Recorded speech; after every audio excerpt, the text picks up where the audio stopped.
दोस्तों, क्या आपने कभी सोचा है कि कुछ लोग बगैर ज़्यादा बोले दिलों में जगह बना लेते हैं और कुछ लोग सब कुछ के बावजूद, सब कुछ होने के बावजूद लोगों से दूर होते चले जाते हैं।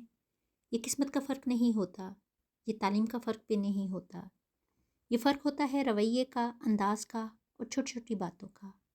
हम रोज़ कहते हैं लोग अच्छे नहीं रहे, रिश्ते पहले जैसे नहीं रहे, लेकिन हम शाज़ो नादिर ही खुद से ये सवाल करते हैं, क्या हम खुद वैसे ही रहे हैं?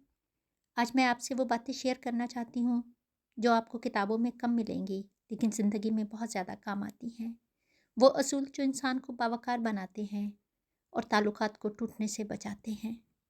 असूल नंबर 1, फ़ोन कॉल कब बदतमीज़ी बन जाती है। सबसे पहले बात करते हैं फ़ोन कॉल की। अगर कोई कॉल ना उठाए तो फ़ौरन ये ना सोचें कि वो आपको नज़रअंदाज कर रहा है। हो सकता है वो मसरूफ़ हो, ज़हनी दबाव में हो या बस इस लम्हे बात ना कर पा रहा हो। बार बार कॉल करना मोहब्बत नहीं, ये बेचैनी और दबाव बन जाता है। समझदारी ये है कि एक पैगाम छोड़ दिया जाए और सामने वाले को अपनी सहूलत से जवाब देने दिया जाए। याद रखें, जो लोग दूसरों के वक्त की कदर करते हैं वो खुद भी कदर पाते हैं। टूल नंबर 2, उधार वापस करना एक अच्छे किरदार की पहचान होती है। हम सब कभी ना कभी उधार लेते हैं, पैसे, चीज़ें, वक्त या सहूलत। लेकिन असल पहचान तब होती है जब वापसी का वक्त आता है और कोई याद भी नहीं दिलाता। जो शख्स खुद से उधार वापस कर देता है वो सिर्फ चीज़ वापस नहीं लौटाता, वो एतमाद वापस करता है। लोग रकम नहीं याद रखते, लोग आपका रवैया याद रखते हैं। टूल नंबर 3, खाने की मेज़ पर तहजीब का इम्तहान। जब कोई आपको खाने पर बुलाता है तो वो सिर्फ खाना नहीं दे रहा होता, वो आपको इज़्ज़त दे रहा होता है। ऐसे में सबसे महंगी डिश ऑर्डर करना समझदारी नहीं, बेहिसी होती है। असल शाइस्तगी ये है कि मेज़बान के हाल को समझा जाए। अगर शक हो तो इससे पूछ लिया जाए। याद रखें, जायका बाद में आता है, ताल्लुक पहले। असूल नंबर 4, वो सवालात जो दिल दुखा देते हैं। कुछ सवाल बज़ाहिर आम होते हैं लेकिन अंदर से ज़ख्म बन जाते हैं। शादी क्यों नहीं हुई, बच्चे क्यों नहीं हैं, घर क्यों नहीं लिया। हर इंसान अपनी ज़िंदगी की जंग लड़ रहा होता है। कुछ दुख बताए जाते हैं, कुछ छुपा लिए जाते हैं। अगर कोई बात बताना चाहेगा तो खुद बता देगा। बिला इजाज़त किसी की ज़ाती दुनिया में दाखिल होना इखलाक नहीं।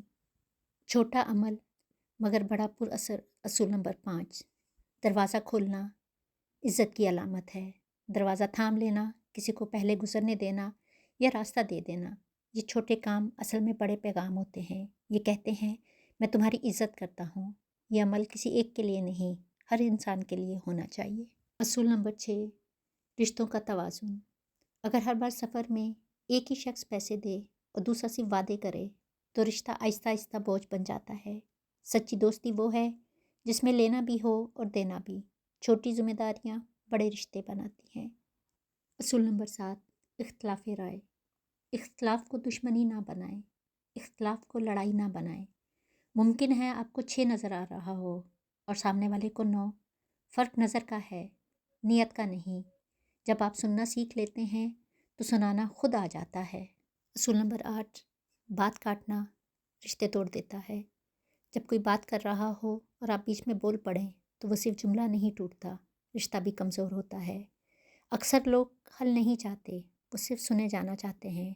तवज्जो सबसे कीमती तोहफ़ा है जो आप किसी को दे सकते हैं। असूल नंबर 9, मज़ाक और तहज़ीब के दरमियान फ़र्क को पहचानिए।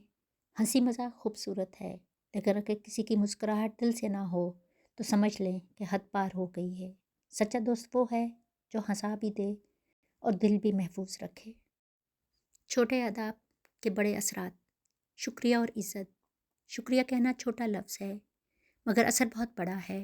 ये बताता है कि आपने किसी की कोशिश देखी और इसकी कदर की। ये लफ्ज़ रिश्तों को ज़िंदा रखता है। फ़ोन, तवज्जो और रिश्ते। जब कोई आपके सामने हो और आप मोबाइल में मसरूफ़ हों तो वो शख्स ख़ुद को नज़रअंदाज महसूस करता है। रिश्ते स्क्रीन से नहीं, तवज्जो से बनते हैं। आखिर में बस इतना याद रखें, ये सब बातें सुनने में छोटी लगती हैं लेकिन ज़िंदगी इन्हीं से बनती है। ये असूल अगर आप अपना लें तो लोग आपकी बातों से नहीं, आपके रवैये से मुतासिर होंगे। आप वो इंसान बन जाएंगे जिसके साथ लोग रहना चाहते हैं। اگر آپ چاہتے ہیں کہ آپ کی موجودگی لوگوں کے لیے سکون کا باعث بنے تو آج سے ان چھوٹی باتوں پر عمل شروع کر دیں۔ اگر آپ نے دل سے سنا ہے تو کمنٹس میں لکھیں، میں خود کو بہتر بناؤں گا یا بناؤں گی، کیونکہ دنیا بدلنے سے پہلے خود کو بدلنا ہی اصل کامیابی ہے۔ شکریہ۔